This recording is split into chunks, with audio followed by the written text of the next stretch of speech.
3 años después de la salida de Fatal Frame 3, el que había sido un fracaso en ventas para Tecmo, especialmente en comparación con las dos primeras entregas que habían vendido el doble, los co-creadores Keisuke Kikuchi y Makoto Shibata recibieron el apoyo de Goichi Suda y su desarrolladora Grasshopper Manufacture para poder dar vida y finalmente publicar en el año 2008 el cuarto capítulo principal de Project Zero, Mask of the Lunar Eclipse. El respaldo de Nintendo a Tecmo para su realización y publicación fue fundamental, y el juego fue exclusivo de la consola de Wii durante toda aquella generación. Además de sus mecánicas nuevas y una mayor cantidad de personajes en su reparto, Mask of the Lunar Eclipse presentaba nuevamente una ambientación muy oscura para la época y una narrativa que probablemente sería la más críptica de toda la serie, haciendo gala de una historia compleja explicada casi en su totalidad a través de archivos legibles a lo largo de toda la aventura, un mal bastante típico de muchos juegos de aquellos días. Al salir de la consola con mayor ventas de aquellos años y gracias a su particular propuesta para el género de horror,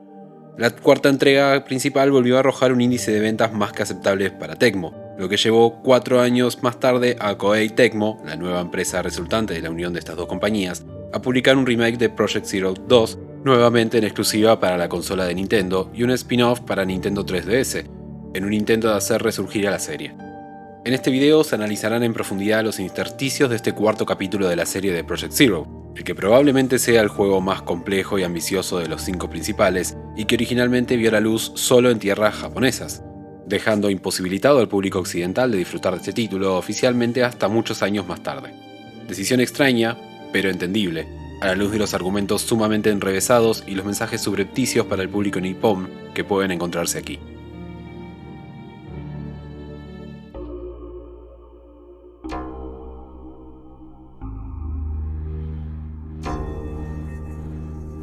Ante todo, debo aclarar que este video es la segunda parte de un trabajo inmenso realizado sobre la serie entera de Fatal Frame. En el caso de que no hayas visto aún el primer video del mismo, recomiendo hacerlo antes de abordar el presente para poder entender global y medularmente los principales temas y puntos tratados aquí.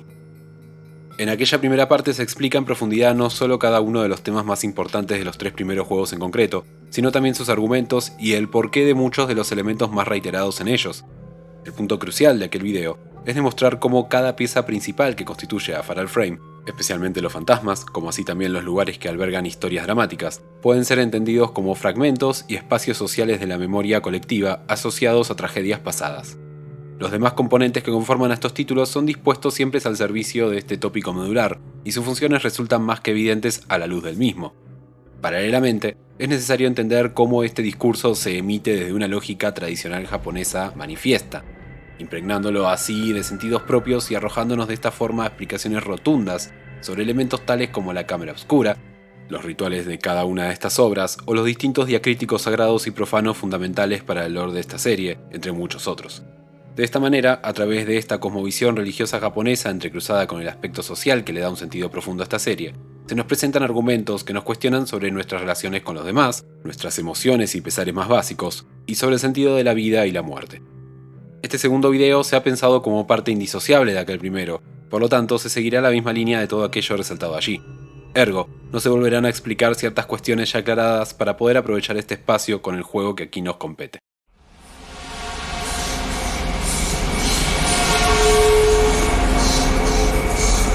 Considero importante comenzar haciendo un repaso escueto de todo el lore del juego, sobre todo para aquellos que no han jugado este título hasta el momento y porque su ardua narrativa por momentos hace muy difícil seguir una línea de hechos del todo comprensible.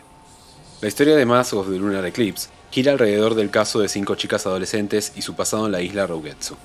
El título nos transporta constantemente mediante flashbacks a la niñez de estas chicas, contándonos sobre su paso por el manicomio de la isla y los eventos sucedidos a causa del fallido ritual de turno llamado Rite of Descent, el que consistía en un baile espiritual tradicional, el Kagura, llevado a cabo por una mujer al interno de una gran cámara que recibía la luz de la luna en su interior.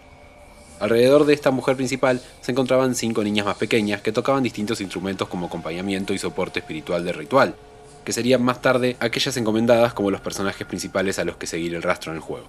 Como comúnmente se enfatiza en esta serie, se dice que la mujer principal de este ritual debía ser no solo una persona de amplia capacidad espiritual, sino también, además, debía pasar por el correspondiente periodo de abstención y reclusión social y emocional en una cueva en completa oscuridad, llamada Primeval Passage, que podría traducirse como pasaje primitivo. La principal designada en este ritual era denominada como recipiente, a efectos de su función, y las niñas satélites como órganos. Aclaraciones que cobrarán mucho sentido más tarde cuando me detenga específicamente en las connotaciones de este ritual. El juego nos pone desde el comienzo en el papel de 3 de estas chicas órganos, que ya han crecido y abandonado la isla. 2 de estas chicas mueren por causas desconocidas, y las otras 3, preocupadas y dolidas por estas pérdidas, regresan a dicha isla, ahora completamente abandonada, en búsqueda de algunas respuestas, siendo que ninguna de las 5 había logrado recordar nada de sus vidas previamente a su rescate. Conocemos así que, en verdad, habían sido secuestradas, estudiadas y alienadas en el manicomio de la isla por parte de Shigeto y Yo Haibara, padre e hijo responsables de aquella clínica que se dedicaban, entre otras cosas, a experimentar con pacientes víctimas del Moonlight Syndrome, o síndrome de la luz lunar, en español, aunque la traducción literal del japonés sería algo más cercana a algo así como enfermedad de la luna tranquila. La historia no explica el origen ni los motivos del contagio, por decirlo de alguna forma, de esta patología. Simplemente se aclara que es endémica de la isla Rogetsu y a lo largo de las distintas etapas de desarrollo de la enfermedad, el paciente va expresando diversos síntomas que suelen derivar en la demencia más absoluta y la consecuente muerte. Paralelamente se nos presenta a Choshiro Kirishima, detective y policía responsable de rescatar a las chicas cuando éstas eran aún pequeñas y habían sido afectadas por aquel ritual fallido.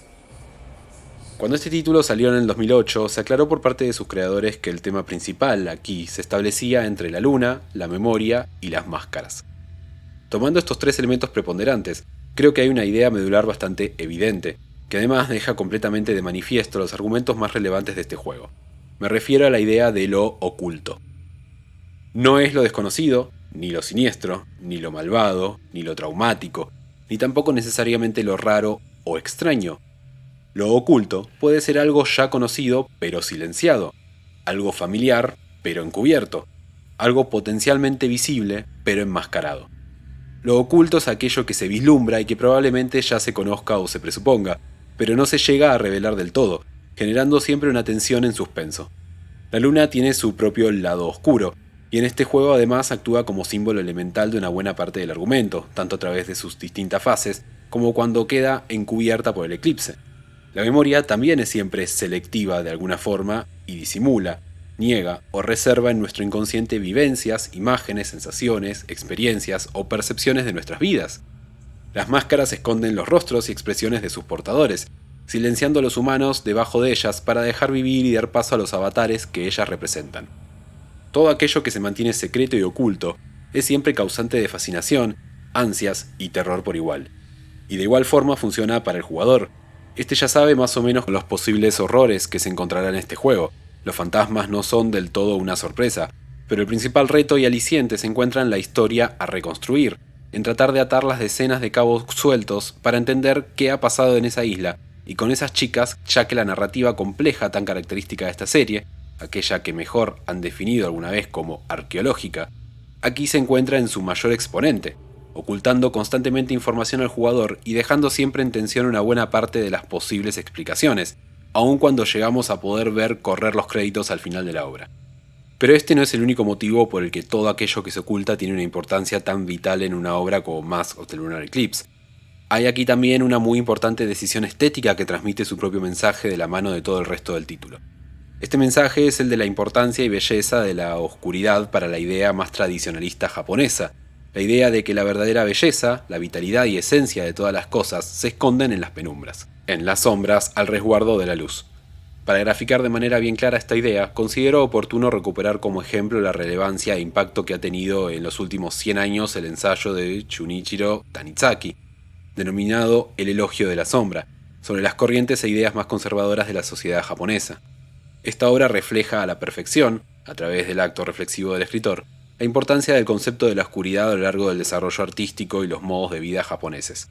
Si bien se ha objetado que este ensayo peca de generalizar a toda una sociedad bajo una furiosa subjetividad de quien lo ha escrito, lo importante en este caso y para nosotros no es tanto la obra en sí, sino el hecho de que ha calado realmente muy profundo en la sociedad japonesa a lo largo del último siglo, llegándose a reeditar múltiples veces en aquel país y definiéndosela como una de las más importantes a nivel cultural. El principal aspecto a tener en cuenta para nuestros análisis de la cuarta entrega de Fatal Frame tal vez sería el hecho de que el autor denota una radical diferencia entre los modos de vida japoneses más modernos, influenciados por Occidente, que según él le darían una gran importancia a la iluminación y exposición de todas las cosas, en contraste con los modos de vida más tradicionales y antiguos, desarrollados y diseñados para enmascarar y dejar siempre abierta a la imaginación una buena porción de todo aquello que rodea y forma al ser humano como tal.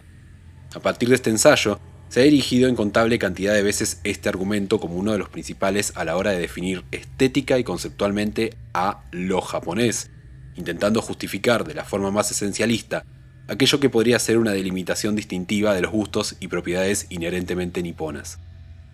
Aunque la conexión de este argumento con Mask of the Lunar Eclipse quedará expuesto a lo largo de toda la siguiente explicación sobre los principales elementos del juego, se puede adelantar la obvia relación que se nos manifiesta atendiendo al rol e importancia de todo aquello que se presenta oculto en este título y el tono japonés tradicionalista característico de la serie.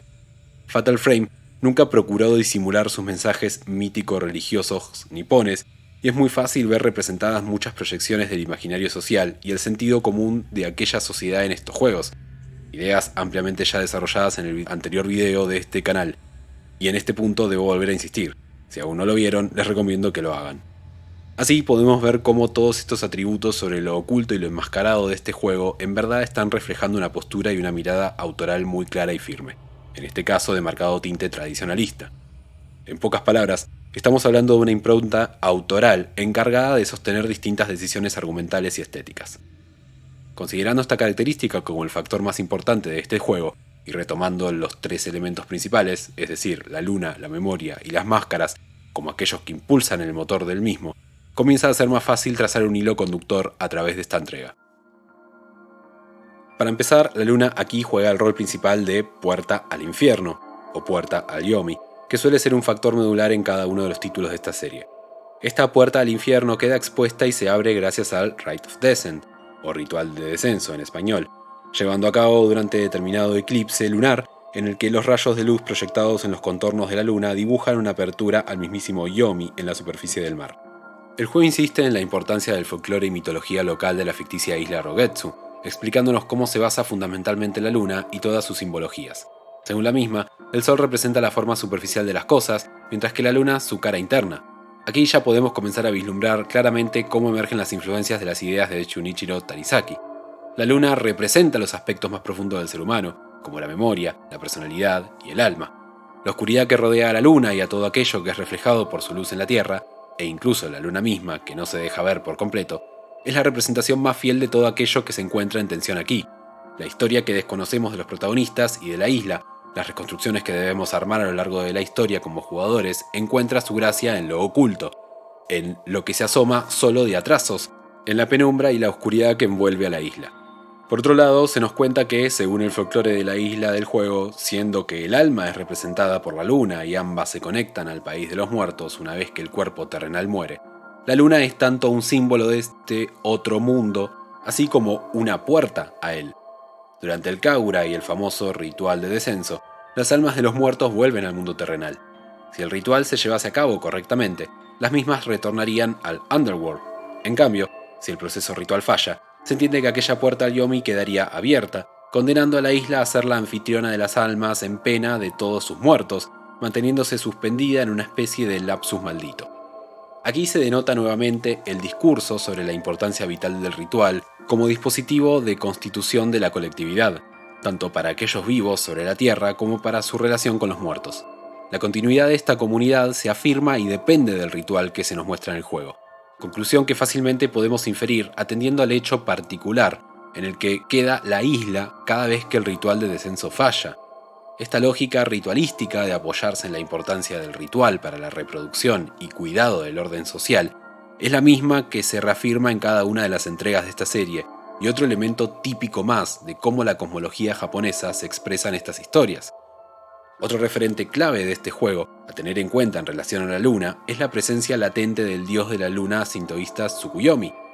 No encontramos aquí dioses en la Tierra, ni estatuas, ni ninguna otra imagen literal del mismo, pero las conexiones son obvias al descubrir que la cámara donde se llevaba a cabo el ritual principal del juego es denominada Templo de Tsukuyomi, así como también la playa del final del juego, desde donde se puede apreciar la luna y su eclipse, es llamada Tsukuyomi Beach. Este dios de la luna es relevado incontable cantidad de veces en otros juegos de la serie, pero su referencia aquí cobra una especial relevancia en relación con todo el resto de elementos argumentales. Para el sintoísmo, su figura aparece múltiple cantidad de veces relacionada con la muerte o el mundo de los muertos, y sería lo que lo enlaza simbólicamente a este juego. Tsukuyomi, hermano de Amaterasu, diosa del sol, era el segundo hijo de Izanagi, dios que creó la tierra, y habría nacido cuando este dios primordial se bañó para limpiar sus pecados al escapar del inframundo y de la ira de su esposa Izanami. Este es el primer punto relacionado entre Tsukuyomi y el inframundo. El segundo viene dado por la historia más difundida sobre este dios, según la cual sería el asesino de la diosa de los alimentos y la fertilidad Ukemochi. Aunque este homicidio sería ventajoso para la humanidad, ya que del cadáver de Ukemochi saldrían los alimentos para todos los seres vivos, derivaría en la difamación de este dios como un portador de muerte. Al mismo tiempo, Amaterasu, hermana muy querida por Tsukuyomi, se enoja con este por lo sucedido y decide no volver a verlo nunca más, lo que explica por qué el sol y la luna nunca se encuentran en el cielo. La enfermedad psicológica que nos presenta el juego, el Moonlight Syndrome, parecería presentar síntomas asociados a la transmisión de culpa de este dios por lo sucedido en este trágico evento mitológico. Los afectados no pueden reconocer sus propios rostros en sus reflejos y los estados de delirio, paranoia y progresiva pérdida de memoria los llevan a la absoluta demencia y soledad, situación interrumpida solo cuando se exponen a la luz de la luna llena, ya que así, se dice, recuperan sus memorias perdidas.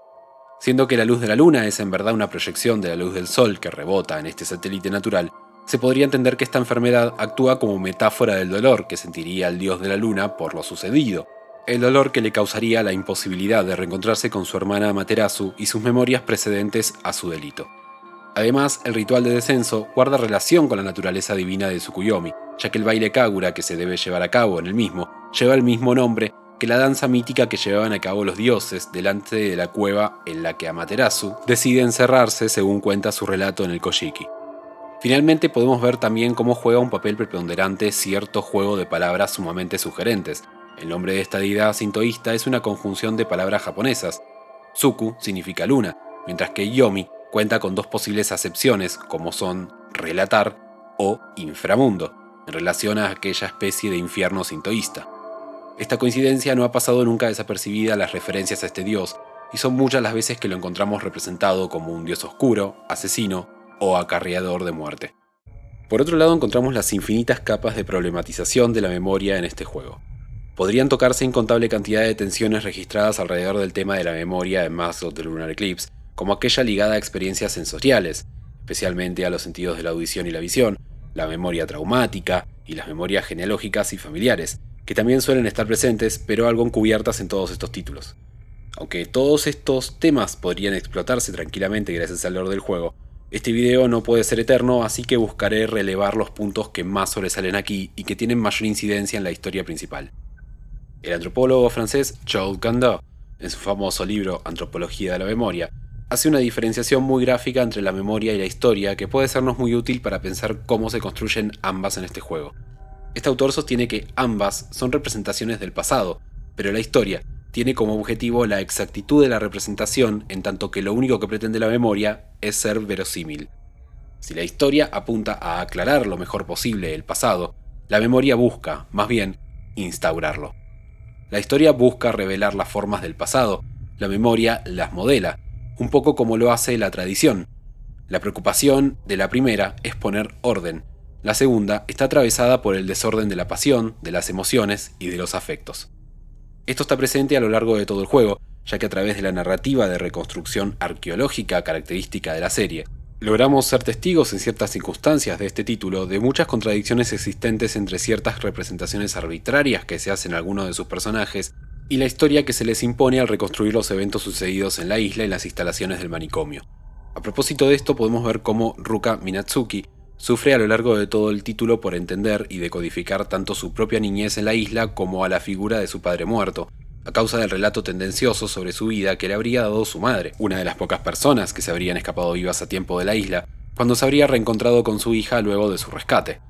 Esta habría preferido contarle una versión sesgada sobre su vida, enfocándose solo en los buenos recuerdos. Se entiende que esta acción por parte de Sayaka Minatsuki para con su hija no habría sido llevado a cabo de mala fe, pero la memoria y los recuerdos se crean también a partir de relatos y el contexto social que rodea a los sujetos. Como resalta el antropólogo antes mencionado, Joel Gandeau, La dependencia del contexto forma parte de la reconstrucción de los recuerdos. Ruka cuenta con una enfermedad latente igual que sus amigas, y la pérdida progresiva de estas, así como la creciente tensión que se forman entre el relato dado por su madre y los recuerdos ocultos de aquellos eventos vividos del pasado, la llevan a la coyuntura de tener que enfrentarse a la dura tarea de reconstruir y reelaborar los hechos en los que se vio alguna vez inmersa. También es posible ver esta problemática en el arco argumental de Misaki Asou, deuteragonista de esta obra. A través de la historia que va reconstruyendo este personaje, nos es posible ver las complejidades y la parte más humana del resto del reparto del juego, especialmente de Sakuya Haibara, quien se nos presenta como la principal fantasma antagonista, antiguamente designada recipiente en el fallido ritual de descenso, que daría lugar a todo el desastre ocasionado en la isla. Las discordancias entre lo que puede recordar Misaki y los eventos que va redescubriendo nos permite ver también cómo no todo aquello que conforma a la memoria es puro relato y siempre puede haber concordancias entre lo que perciben los sujetos y el verdadero sentido de los hechos. A pesar de los acontecimientos nefastos en los que derivó la existencia de Sakuya y toda su familia, a partir de Misaki nos es posible ver que aquella habría pasado por un trágico proceso de deterioro, pero también habría mantenido su ternura y trozos de personalidad hasta último momento, especialmente adoptando una clara actitud maternal con la susodicha Misaki. Sostiene Joe Kando, que en la mayoría de los casos la reconstrucción se organiza en torno de lo que podríamos denominar núcleo de memoria, que también es un núcleo de sentido, constituido por elementos del pasado relativamente estables, es decir, conservados sin cambios desde su percepción original. Y más tarde agrega, existe una verdad del sujeto que se dice en las distancias visibles entre la narración, la memoria restituida, las maneras de dar por verdadero, y la realidad de los acontecimientos. El hecho de que Sakuya se haya visto envuelta en una terrible enfermedad y un funesto destino, como entidad demoníaca, no excluye el hecho de que también haya sido previamente una víctima de su propia familia y comunidad, así como también haber terminado frustrada por la falta de su hija y reclusión en el manicomio. Este es el clásico desarrollo de personajes muy característico de la serie, que le da una gran profundidad a los mismos y nos permite empatizar y comprenderlos desde todos sus ángulos, motorizado aquí por el discurso de la memoria. En el arco argumental del último de los personajes principales de este juego, Chōshiro Kirishima, también nos es posible constatar esta línea de sentido aquí expuesta. Durante el inicio de la historia del mismo, podemos ver cómo el personaje sufre de cierta amnesia que no le permite recordar cómo llegó hasta allí, ni qué fue lo que sucedió con su caso y la investigación que él llevaba a cabo. Finalmente nos es revelado que en verdad él ha muerto persiguiendo a Yo Haibara por el secuestro de las niñas y que lo que hemos estado controlando todo el tiempo ha sido un fantasma. Otra vez se nos presenta la memoria igual que en los casos anteriores, como reconstrucción de eventos a partir de trozos de descubrimientos parciales, como piezas de rompecabezas que, juntas, nos muestran la imagen completa de aquello que se asoma desde las sombras sin revelarse nunca de manera del todo evidente. En este caso, se hace énfasis en la recursividad de emociones y sensaciones originales por parte del personaje, para priorizar la reproducción de las experiencias antes que la acción de la narración o el recuerdo.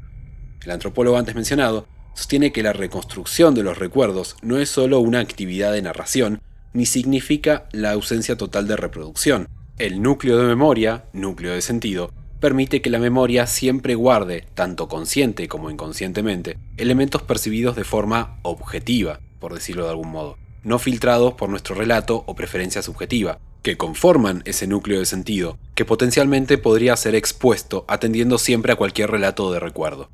Esto nos permite entender, en tanto testigos globales, mucho mejor la historia y el desarrollo de este tercer protagonista, ya que el hecho de permitirnos revivir todo el trayecto recorrido originalmente por Chōshiro nos da también señales contundentes de aquello que estaba sucediendo más allá del personaje en sí, más allá de su percepción y sensaciones inmediatas.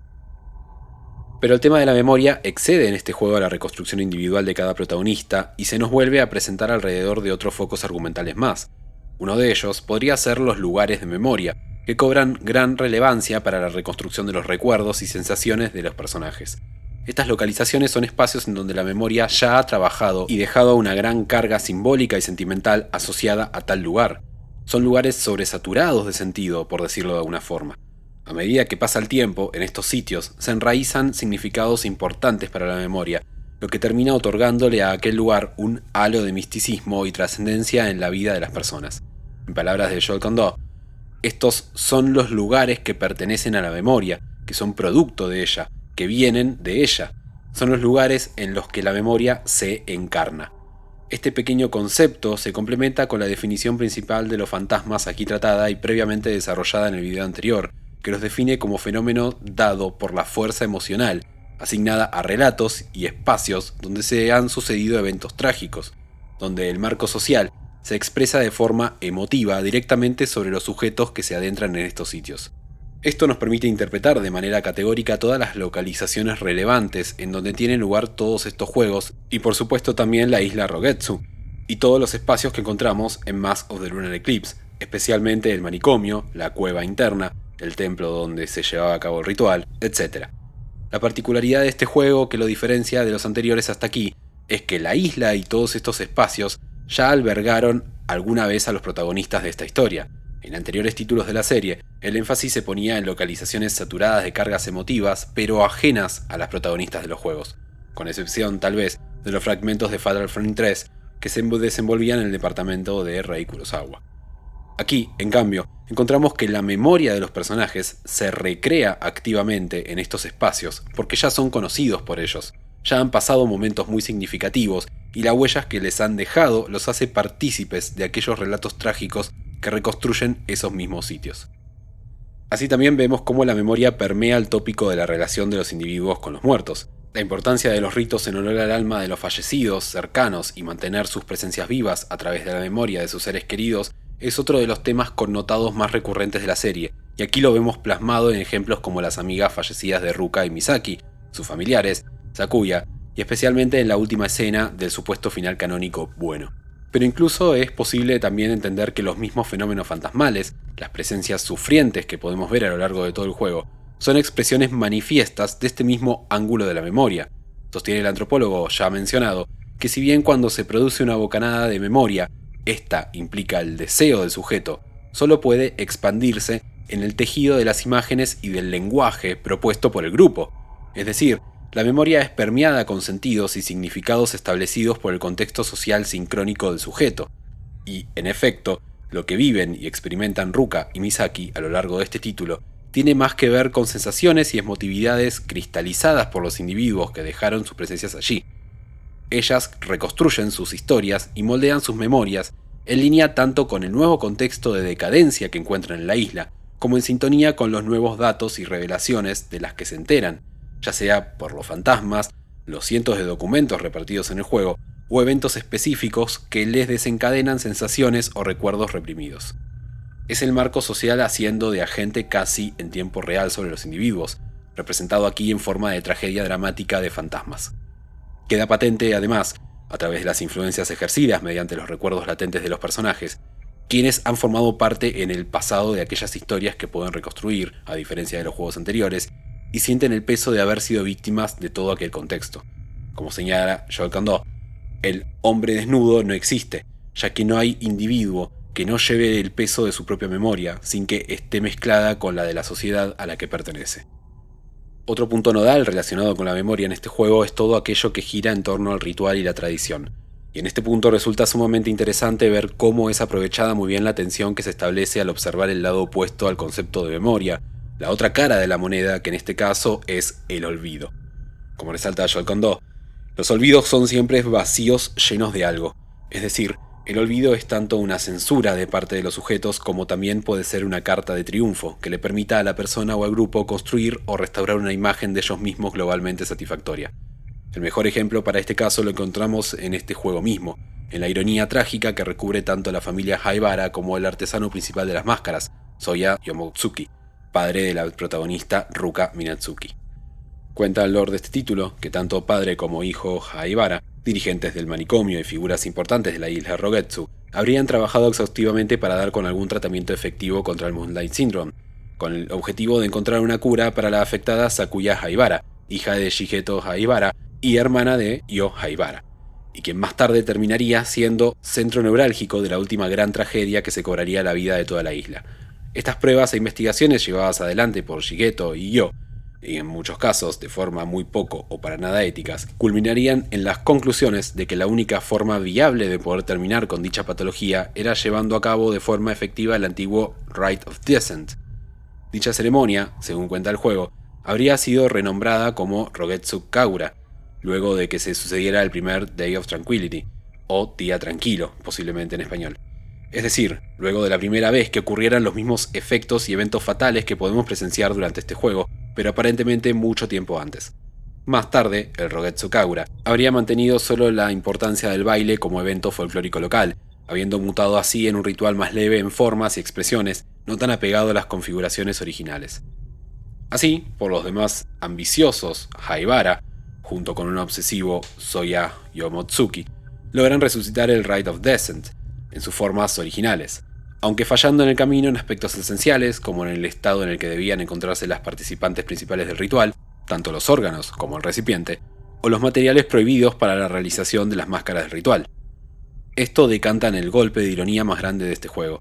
en el afán de estos agentes de recrearse identitariamente en un ritual antiguo, buscando una cura local y tradicional para una patología de las mismas características, asociada exclusivamente a su isla, se terminan encontrando con la peor de las tragedias posibles por desatender ciertos elementos básicos, perdiendo todo y fallando en sus metas a la vez.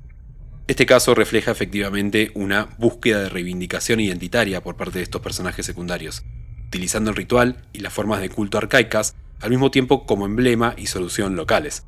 Servirse de este tipo de memoria, del culto del pasado, no es un proceder del todo vacuo en sentido. Hay una parte honesta, actual, que espera verse representada en ellas, aprovechándose del olvido amontonado a lo largo de los años para retomar prácticas antiguas con nuevos sentidos, en este caso como cura a una enfermedad.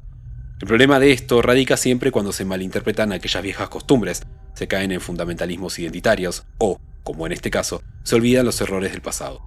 Así, el olvido deviene tanto una oportunidad, como lamentablemente también un desacierto. Al omitirse los descuidos, faltas o equivocaciones antiguas, se tiende a idealizar aquel pasado lejano en el tiempo que llenaba de un supuesto auténtico sentido a sus expresiones y rituales, creyendo que éstas pueden ser la solución para problemas actuales.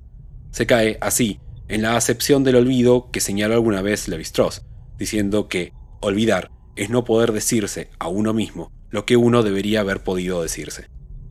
De esta manera podemos constatar cómo la relación entre la memoria, el ritual y el culto tradicional al pasado apunta a criticar la construcción de la memoria basada en la permanencia secular de las prácticas y los significados, en el embellecimiento del pasado sin atención a los sentidos elementales que hacen coherente a una práctica con su contexto. A pesar de la reivindicación de todo aquello que tiene que ver con el folclore y cierta postura tradicional japonesa que es posible encontrar en la serie de Fatal Frame, este tipo de argumentos explícitos en estas líneas de la trama le dan siempre una complejidad sumamente interesante e innovadora a la hora de plantear ciertas problemáticas en esta industria. Y en sintonía con esto, creo oportuno hacer mención a cierto juicio encubierto sobre la memoria étnica japonesa que esta obra lleva a cabo a través de esta última problemática planteada. Como remarqué en el video anterior, es posible rastrear cierta mirada introspectiva y crítica, por parte de los autores de estos juegos, sobre los temores y representaciones sociales japoneses a través de la historia y determinados tópicos. Pero este discurso pareciera insertarse tanto para ser mostrado al mundo como una carta de presentación fuera de su país, como argumento contra las ideas más conservadoras niponas, que desprecian todo tipo de expresión foránea e idealizan sus prácticas y pasado nacional como la única actitud correcta posible. La tragedia de Mask of the Lunar Eclipse se da por el error de los antagonistas al idealizar el pasado local y sostener como única solución las viejas tradiciones para problemas presentes, intentando recuperar aquella memoria sobre algo perdido, sobrecargándola de pasiones y proyecciones actuales. La crítica, así, apunta a la idea de que la memoria debe poder retomar el pasado por fuera de toda idealización y siempre para volver a dar una mirada al presente y hacia el futuro. Poder entender ciertas prácticas como manifestaciones contemporáneas, sin caer en el error de que todo tiempo pasado ha sido mejor, permite forjar una memoria viva, resignificando conceptos y expresiones con el objetivo de procurar optimizar las condiciones actuales y reforzar estructuras posibles con vistas al futuro.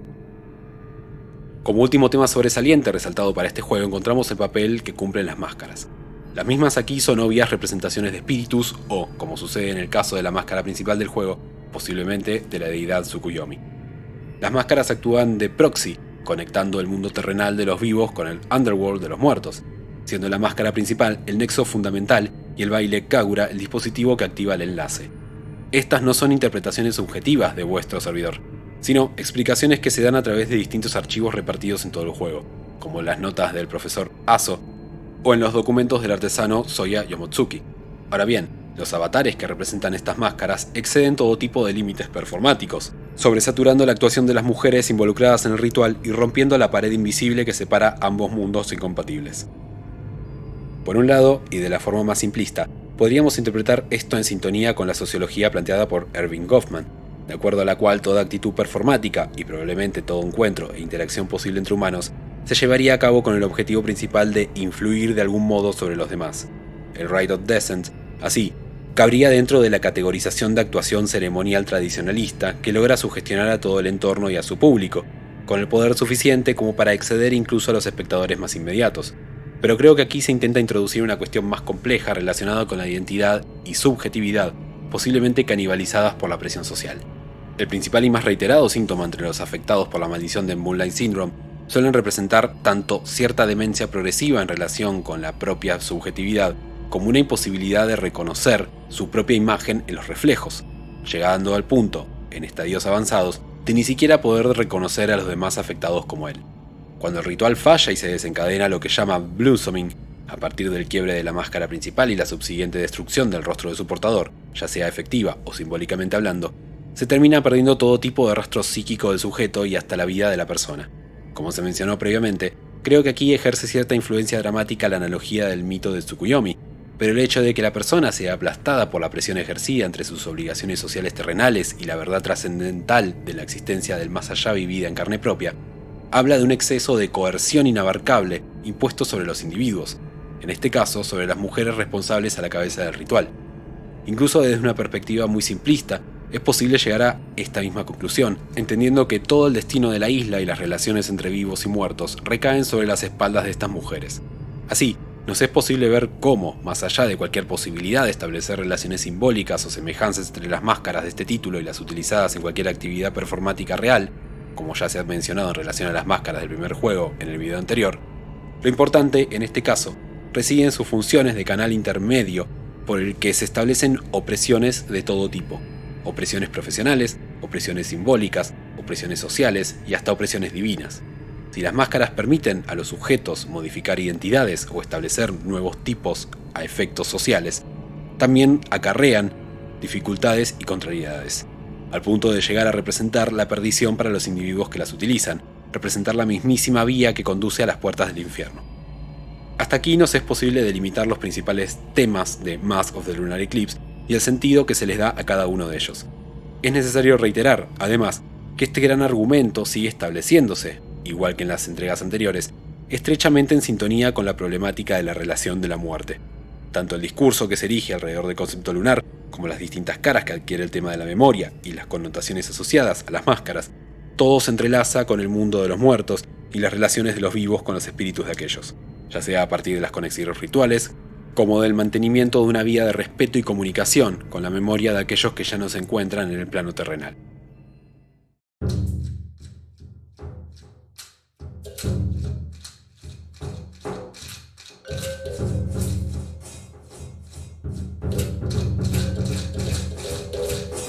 Más allá de los temas principales expuestos por sus propios creadores como aquellos de más relevancia dentro del título, uno de los discursos más prominentes que pueden encontrarse aquí sin lugar a dudas es el de los vínculos entre lo terrenal y lo sacro o divino.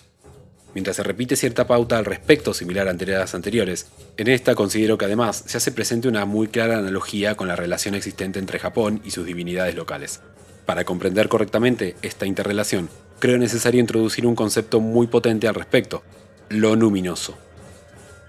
En 1917, un importante teólogo alemán llamado Rudolf Otto desarrollaba este concepto de lo luminoso.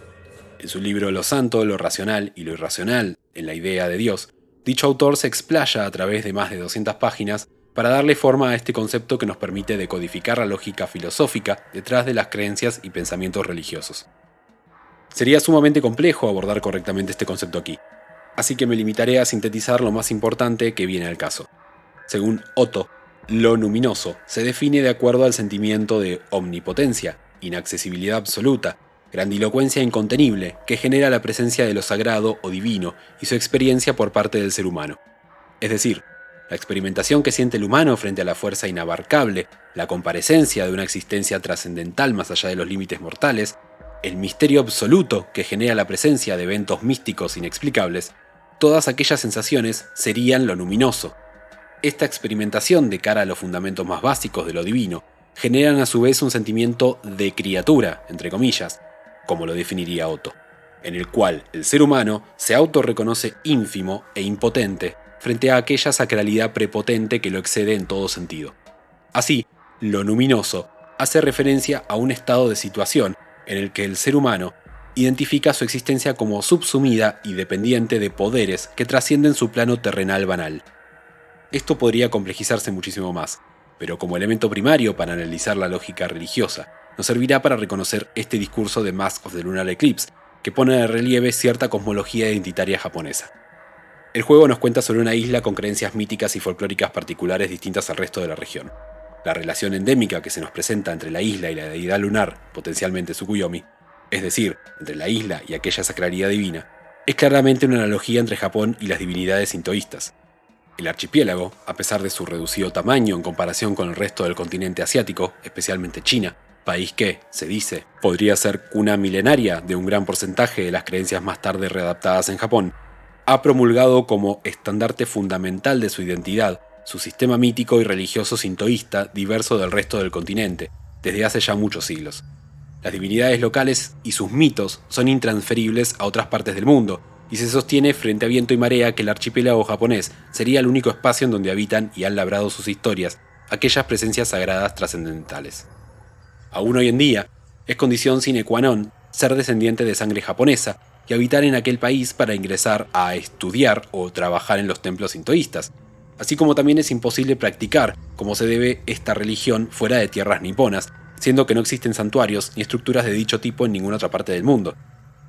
Este síndrome insular, real del que tanto se enorgullecen en aquel país, es el mismo que encontramos en la isla ficticia Rogetsu del juego.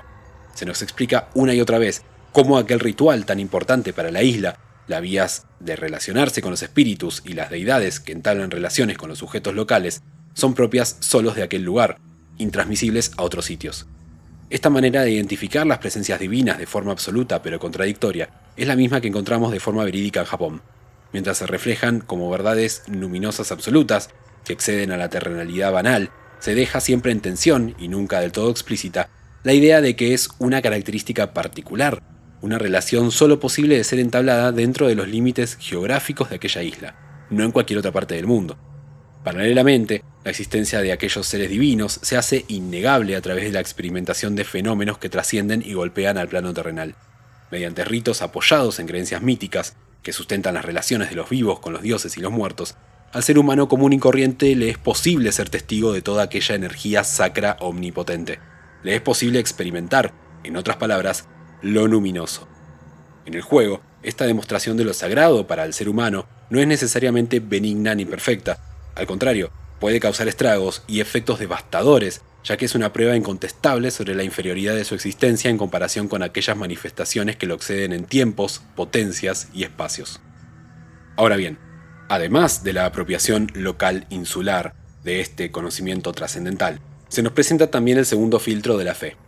La experimentación de lo luminoso se oculta al ojo común, no es experienciable para cualquiera en cualquier circunstancia, ya que es siempre necesario manejar los códigos apropiados, entablar las relaciones de formas específicas para poder llegar a presenciar aquel tipo de manifestación o fenómeno divino.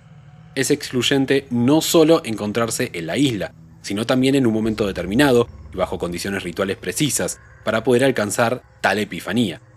El embudo se va haciendo cada vez más estrecho hasta que logra dejar afuera a gran parte de la población, reafirmando así la importancia de que es necesario entablar ciertas relaciones previas hasta llegar a tal destino experienciable.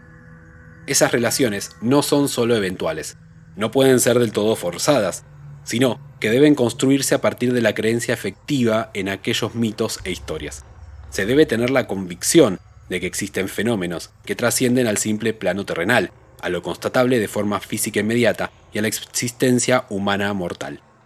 Se problematiza así sobre aquello que puede ser visible o constatable a través de nuestras capacidades sensoriales y aquello que se oculta a nuestra percepción, pero que en verdad existe. Es enteramente el discurso sobre la fe, sobre mantenerse firme en las creencias religiosas y o míticas que exceden a la lógica racional y que no pueden ser explicadas, por ejemplo, como vemos en el juego, mediante las ciencias exactas o estudios médicos. Es la aceptación de lo luminoso, de sentir nuestra existencia inmensamente pequeña e ínfima, frente a todo aquello divino que finalmente nos avasalla mediante pruebas irrefutables. Es la inversión del tópico cliché de las historias típicas de fantasía de hoy en día, en donde el hombre común y corriente es capaz de asesinar a cualquier dios. Aquí no nos imponemos frente a ninguna deidad antigua, al contrario, somos testigos no solo de que en verdad aquellas presencias divinas, aquellos otros mundos y todo aquello luminoso realmente existe, sino que son insondables, inabarcables e inacechables por parte de nuestra banal existencia terrenal, sin poder ni siquiera aspirar a evitar los efectos que nos pueden generar con una simple manifestación. De esta manera, la relación de sometimiento que encontramos entre lo sacro o divino y lo mortal o terrenal marca la pauta de aquello que encontramos en tensión en el juego y que nos habla de una construcción identitaria japonesa. A partir de la lógica de que la pertenencia particular a un grupo específico permite experimentar lo luminoso de forma absoluta y definitiva, este discurso entretejido al interno de Mask of the Lunar Eclipse sustenta la idea de la importancia de entablar ciertas relaciones excluyentes para alcanzar ciertas verdades absolutas, manera de relacionar la realidad muy similar, a su vez, con la lógica ritual. La cercanía y relación con lo divino solo es posible en tanto y en cuanto se establezcan los vínculos indispensables que nos permitan entender, al final, cierta jerarquía incontestable de la existencia, en la que nos doblegamos a un orden divino preestablecido y al que debemos rendirle pleitesía como corresponde para no sufrir las consecuencias de nuestras vidas dependientes de su siempre presente orden trascendental.